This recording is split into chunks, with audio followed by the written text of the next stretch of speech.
Welcome everyone to that one Goosebumps podcast. So tonight, Catherine Isabel! We'll get to her. We gotta get to her now.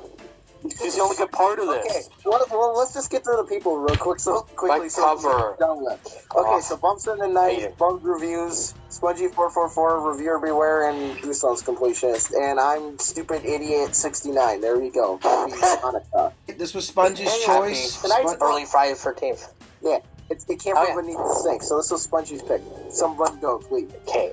Spongy's gonna go. Alright, Goosebumps number 30, it came from beneath the sink. Okay, go. Kat Merton and her family have moved into a new house, but this time it's just like across the street or something like that. And it's big and they're excited about that. But soon, underneath the sink, they find what seems to be a sponge. But soon they discover that the sponge is actually a mythical creature called the Gruel, which brings bad luck to whoever finds it. And they take it to the cat, and so a lot of bad luck happens from there, and have to figure out a way to get rid of it. And that's basically our setup. Yep. The craziest thing about this book is not the fact of the twist ending. The craziest part about this book is that Kat is a dog person. Not really. They did that on purpose. Cat. Oh, wow, I get it. Oh. Her name is Katrina, but she thinks back ugh. Katrina's an overrated. Because the Reno's Whereas some books, it's like, why don't you just get rid of the thing? If you get rid of this thing, you die. Do the thing! You know what? Yeah, Dying sounds cool to me. Thank you. That's good. That's smart, Stein. I'm gonna give. That's a huge win. It's a curse. I feel like it's a weak thing, though. It's a weak-ass curse of, like, well, if you do this, you're gonna die. Kids are scared of death, you know what I mean? I feel like that. A good thread. It's stronger than a lot of the other ones, the other elements of, like, tenseness. Like, the stakes are better than they are in some other books, but I still feel like the idea of don't get rid of it, you'll die is kind of it isn't a deep character, like, it's a weak plot driver. Peril, Oh yeah, because you can go full of deep character stuff. I think it's more Carl Stein trying to cover his tracks for, like, instead of this thing of you have to figure out how to get rid of it, I like that R.L. Stein went with the angle of you have to figure out how to live and deal with it. Mm-hmm. I like that R.L. Stein took a little fork in the road with that one. Yeah. Little foreplay, if you will. They have to think a bit about it. I mean, I just feel like it's kind of weak. It's like if someone cursed you, and it's like, I hope every minor inconvenience will ever can happen to you will. You drop your debit card at the drive-thru. You get a paper cut that never heals. Like, I like to say, this book, this is just a personal opinion. This book has no business being good. Here's the problem. It somehow is. Why? Well, yeah, because it's such a basic-ass idea. It's a very silly premise, right? An evil sponge, A sponge, like a cursed item. You could have just done slip on a banana peel. You trip over your shoes. R.L. Stein goes with, you almost get hit by a truck. You step on glass. He stole that from that cemetery. Nail for the foot. Garden rots. I was going to say this. Honestly, I feel like on edgelord for this one. I love it. This one is so bloody. I love that. It's good I'm work. going to be honest. I always thought of this book as like the closest thing to Goosebumps' version of Final Destination. Oh, yeah. definitely. No, here's the thing. I think it's confirmed that R.L. Stein is a sadistic masochist. Especially in the... Well, yeah, have you seen the way he's talking? Yeah, this book was pretty satisfying for the most part for me. I was just kind of expecting this dumbass book about this dumbass luck, and then you read it, you're like, oh my god, this creepy sponge thing is almost yeah. The book is on the tier. Yeah, the book is on the level of the best Final Destination movies, but the episode is not, because of course you can't do that stuff in C8 territory. I really liked the aspect of the omen and the curse of the sponge, and you have to get rid of. If you get rid of it, you'll die. But to be honest, I don't really get the whole introduction of the potato. I think that's just kind of It needs to get up earlier on. It doesn't come out of nowhere, but still doesn't feel... It's so stupid that funny. So I like it. But that's a Fred got finger caliber twist. That's so out there. Like, what the hell are you talking about? That is honestly, it's a stupid twist, but it's such a. That when it's a Goosebumps twist. When are we going to get the sequel to that? With the we need that. I'm gonna be honest. As a kid, I was just like, yeah, it seems about right with this book. Yeah, like Alright, it's a random twist. It's going for a relatively irrelevant plot point, kind of like how Let's Get Invisible did with its twist, and brought it back to the forefront. The twist, kind of I think the intent's really creative. It's just. Yeah, well, you compare it to Let's Get Invisible, but Let's Get Invisible has a better twist ending because it's darkly comedic. The way that it ends of, oh well, it's his other hand now. Like, I feel like it's dark and it's comedic. I don't think that the twist in this one about the potato is in the same level, though. I think You're not because it's not smart. Right. Like, it's not as smart as Let's Get Invisible, where you're like, oh, I didn't catch that before. Like, this, So here's what I did, guys. You can link gap and payoff. Kind of could do that a lot. A weird way, I think this is actually one of the funnier Goosebumps books. Yeah. No, it's completely a comedy akin to really crazy 50s monster films that the monsters are weird, weird like big ants and stuff. I feel like he's trying to do it to the same feel of the crazy B-C level monster movies from the 50s, Even the title, it referred to it came from Beneath the Sea. My real complaint or it came from outer space. The book kind of ran out of steam a bit late. It was going on a good pace, consistently elevating. But towards the end, it just sit there. And when you got to the solution that it was a Beatles, all you need is love innuendo, and then they're just... I kind of like the solution. It's kind of funny. Kind of just... Drat, foiled by the power of love. But that's another situation, too, is... One too seriously. I think it's actually pretty weird. He references all these popular songs in the book, but because it's a Canadian television show, they had to do this public domain stuff, and then they were and then behind the scenes they were like, hey Catherine, can you just make up a song right now? And they were like, she's like, okay, I guess so. So she made up this random ass stupid song. They play View Armored Sunshine at one point. Yeah, they but play it's public. It's a public domain song, and then when they try to kill it, it's this random ass song that Catherine probably thought up of 5 minutes ago. I kind of love that. The producers were like, "Hey, you gotta make something up." I kind of love that. Making up the song. It's super, super cheesy. The episode is also not scary. It's definitely more of a comedy than anything. I'd be surprised if people got scared. This is but yeah, this book is surprisingly edgy. Yeah. I'll the edge. Yeah. Alright, well, definitely. We should get into ratings. Brandon, Let's go. Well, wait. Go ahead. Yeah, I was gonna say that some of the plot structure can be off at times. We're going a whole scene involving the aunt that goes completely nowhere, that could have been cut easily. And there are things like that feel like there is a bit of padding, and things he didn't. Probably, and I also he had think to make it 120 pages. Yeah. Also, and we're gonna and there's stuff like the bullying and the gore, things that I don't know. There's a few places where you feel like I wasn't quite sure where to take this, but a lot of this gore and things like that keep it on track, and I like the climax and ending enough to where it's not as bad as some other book can get with the structure, so it's not a big deal. Yeah, no, 100%. I'm disappointed we didn't get an actual encyclopedia of the weird. They could have made that into a piece of merch. They could have put. I wonder what else in that book. Yeah. Well, they could have spun it off instead of Monster Blood 4 or whatever sequels that no one gave a shit about. They could have spun it off and did other monsters from the encyclopedia. That would have been cool. We need our stories Walls from The Haunting Hour When he finds the book and he 100%. Oh, that That's another thing to bring up. The Haunting Hour was basically just recycled Goosebumps stories. Just they changed the setting and the characters and the twist at the end. And yet it was better. It feels like, but there is a handful of them where I feel like they're just treading the same water as the Goosebumps did, you know? They go very specifically, at least. Archaic in a way, where it's easy copyable, but yeah, I mean, it does have its good parts, like the gore, like Spongy keeps saying. He keeps saying it.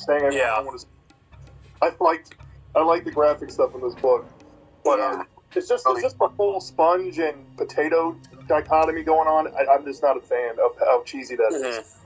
Yeah, it was kind of just a tacked on ending. Like, I something up pretty well. Like, Malcolm got your thing here and there, but that shred of violence and death throughout the whole thing really keep it on edge. Like, this book almost, it feels like God just dared him to make a scary book about the stupidest content he come up with, but he just tried to go for it and make it just super, like, violent in order to really get some decent, like, scaring out of a silly idea. And so that carried it, and even with the pollution, it's just so silly that it fit the setup of the premise. And, things like that, some people might be put off, but it ended up being more satisfying with a book with the premise you think would be, considering what we have. So, overall, definitely flawed, but better than it needs to be. So, I waffle, but it's like in the 7.3 to 4 range. Not too much higher because of the problem, but not too much lower. So in that range, pretty decent. All right, Goosebumps completionist. Reading this, there was a lot of fun to be had. But my biggest thing was it just felt a little too basic in some areas. Even though it has its fun moments, it's just one of those books that it just goes up and down, up and down, up and down as you're reading it. And I don't know if I like it or not, so I'm just going to give it a 7.5, and that's an average for me. I think that's a fair placement. Yeah. So. Okay, reviewer beware. I'm in an interesting position because of how I feel about it came from me to sink, because this concept wasn't really built to be like this really good Goosebumps book, but I think it's one of the more overachieving entries in the series. I think R.L. Stine, I kind of like some of the, even though I don't know if you need a twist with a potato with teeth, I kind of like him dialing up the weirdness. Like, the Encyclopedia of the Weird is the really funny touch, is this sponge is just causing this, like, horrible luck. It really shows R.L. Stine's touch as a comedy writer. I'm a little disappointed towards the end. It feels like the book kind of lost steam a bit. At times, very wobbly and interesting.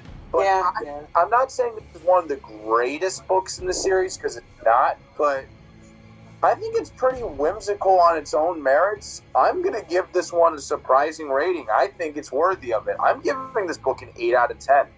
It's a lot. Yeah. We all have that book. I think we all, as, like, people who look at the books and stuff, have that one book where other people will rate it that low, but we'll have, we'll put it this high, so your book it came from beneath the sink, where you see so much in it that's overachieving, and I don't knock you for that, because we all have that one book where other people don't like it, where people don't mind it, but you definitely see some things in it which I think is awesome, that, because I wouldn't rate it as high, I'll be honest, but What would you rate it?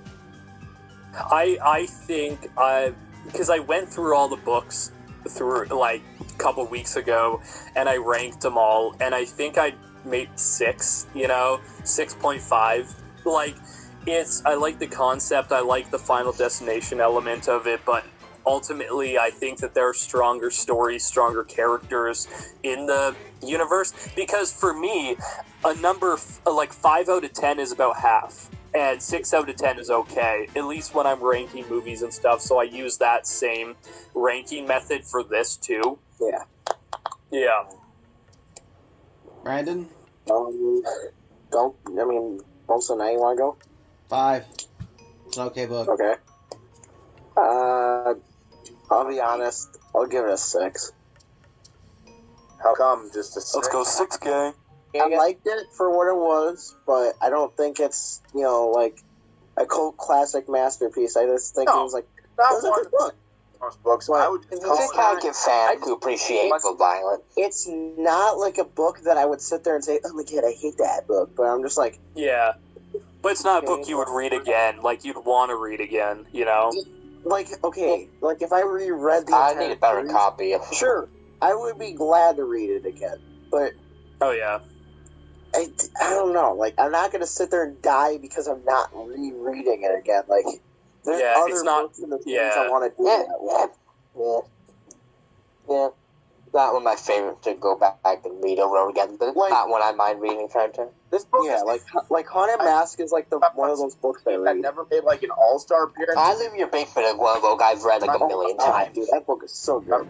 Fondly. 6.2. The episode, unfortunately. I want to read the episode. Catherine Isabel, yeah. We got to talk about the fact that Catherine Isabel started her career in this. She was from Toronto. She's a Canadian, which is pretty dope. And she went on to do at least two movies in the horror industry that are well respected. Those being American Mary with Jen and Sylvia Soska, the Soska sisters. And then Ginger Snaps, which is like one of the best werewolf movies ever made. I haven't seen that one. I get to it. This was the stepping point for her to become that like horror icon, where she's not like a scream queen, but she is definitely one where people will be like, "Oh yeah, I remember you from those movies," That one was fairly early in the production order. I've seen the second one, but the first. Think of the first episode. You saw this. You saw the second Ginger Snaps. I've seen Ginger Snaps. I've seen the second one's in an insane asylum, and Catherine Isabel comes back as a ghost, and it's actually really good. It was shot in Calgary, and I've been to the place where it's been shot before. It's pretty dope. All right. So I have a few grievances with the episode, but I'm going to make one thing clear that's good. I've seen different Goosebumps monsters and different costume designs. There's like a distinct tier list to me. Trash, okay, very good, Gruel. Oh my god, Gruel looks so good. That thing is terrible. I do like especially for the time when it came out. That was pretty good looking. For 90s Canadian horror television, it's some really good visual or practical effects that they did on that, to make it look real. Honestly, it was almost like an Are You Afraid of the Dark kind of costume. Yeah, dude, that sponge is scary. But the episode otherwise, unfortunately, falls flat because I don't think this is a book well tailored for the episode. Because you obviously have to cut the edgelord and kind of show a lot of restraint. And unfortunately, it felt really watered. It's just not that interesting of an episode. But I'm glad they kept the Encyclopedia and the Weird and Potato because that's still hilarious and I'll still stick to this day. Yeah. That length designing amazing. Yeah. But everything else was just so kind of forgettable and just the whole solution in the school was so silly. I mean, it's not the worst episode or even close to it, but this really, unfortunately, this wasn't really a story well built for an episode. I just don't. Well, it's one of those things that I feel like the show would have been better if it was TV PG, I feel like if they wouldn't have made it C8 and made it TV PG, it would have given them a little bit more edge and it could have been an overall better show.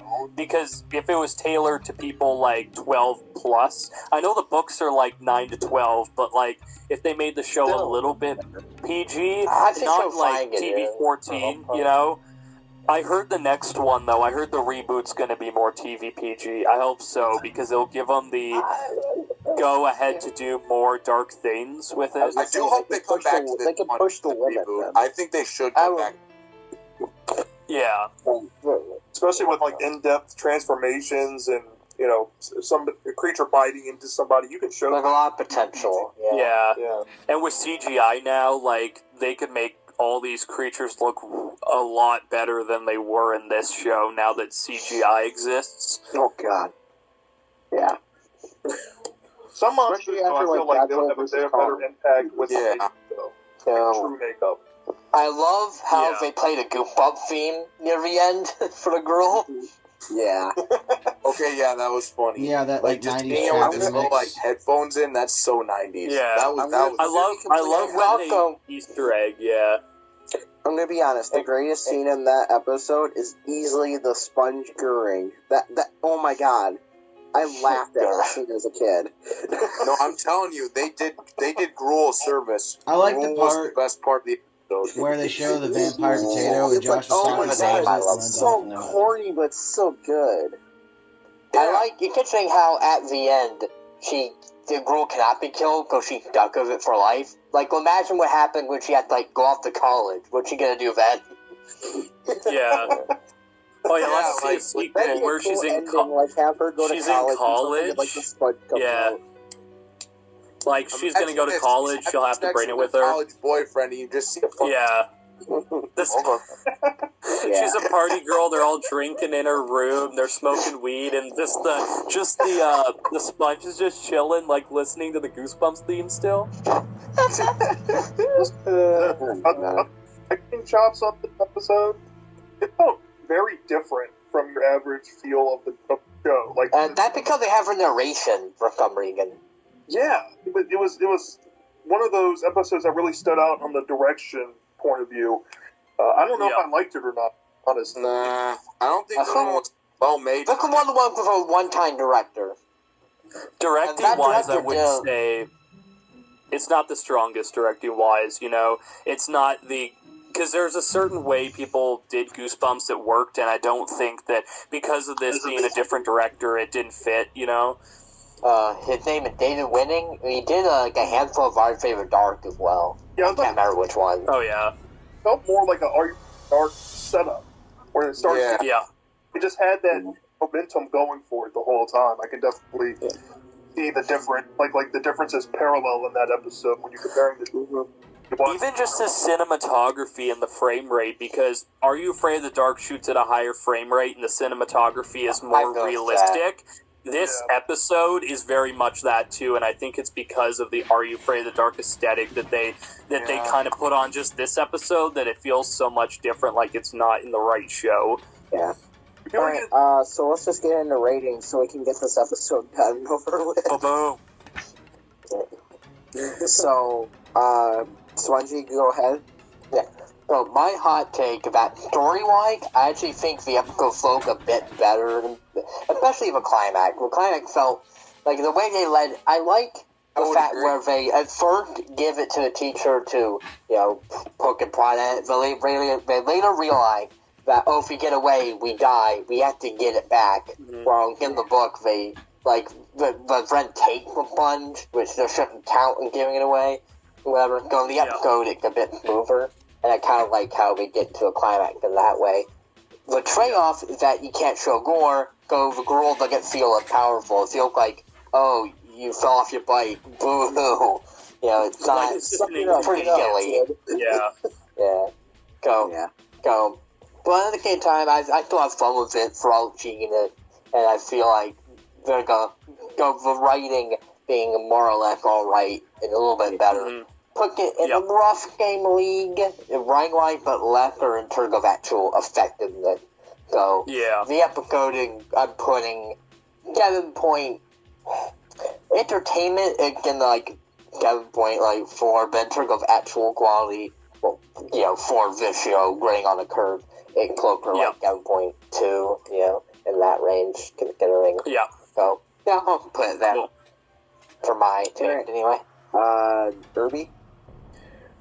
Well, I mean, Spongy said a lot of what I wanted to say. I actually don't disagree with the idea that the flow of, the narrative structure was better in the episode, but the flavor that was in the book really was just absent because, you're kind of limited by the fact that you have to be a certain way about the show, but Gruel overall was really good, but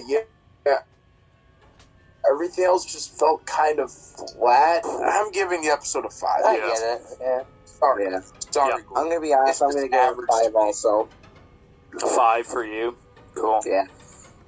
Yeah.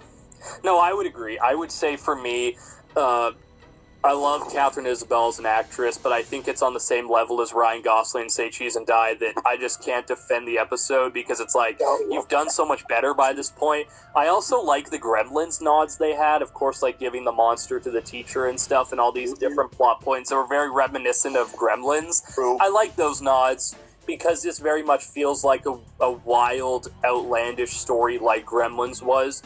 I'd have to give it though, like everyone else, a 5 out of 10 because it's in the midpoint for episodes. It's not as good as the book, but also it's not the worst episode. There's a lot more that are, I would say, because in my list, there's definitely at least 10 or 15 episodes that I say are worse than this one. Yeah. But yeah. All right, Bumps, you want to go ahead? Are you sure? Yeah. You sure? Yes. Why don't you Sauce go first? Staff Yeah, Austin moved up. What? first. Staff I can't Austin hear you. first, and then I'll go. Okay, fine. Goosebumps completionist, go ahead. You know, this is one of those episodes, maybe like 3 or 4 of them I have, where I feel that it's not good, but it's not bad. It's teeter-tottering on being good and teeter-tottering on being bad at the same time. So I would give it, and where I would rate it on a 10-point scale would be a 6 out of 10, or, still 3 out of 5. But, Gruel definitely made up for the episode. It's just, the whole school scene was just stupid, to be honest. And, I never laughed so hard at a twist ending in the whole show, period. It makes you laugh. The stakes are just not there. It just doesn't feel stressful or scary. Yeah. Something doesn't translate well from the book to the episode, and it's definitely from the TVY7 rating. Because if they had the TV PG, I can almost promise you they would have adapted more. I don't know. I don't think they'll have sample gore. I don't think they can. Oh no, there's a lot of TV PG stuff I've seen lately that are actually like kind of gory, So I think they would.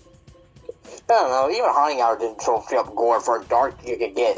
Gore bulk up they couldn't show. I've noticed Some of the monsters were terrifying. I've noticed even Spongy seems to go a lot on the tangent of the writers make the magic that the books sometimes can't overcome. I feel like this is one of the rare cases where the magic and what really made this book pop was Stein, and the episode unfortunately feels like couldn't match it. Someone's trying to translate. They're trying to make do. Yeah. All right, They're trying to make do. I can't fault them too much. But now we're standard fault more than the writer. Wasn't this one of the first episodes they filmed? Look early on. Look at the production order. Look at the first one he wrote, production order wise. Yeah. We got 5.8 for the episode. Our next book is My Best Friend is Invisible, so we'll see you guys then. Clown This episode in Let's fucking go. 2 months. This has been that one Goosebumps podcast. We'll see you guys.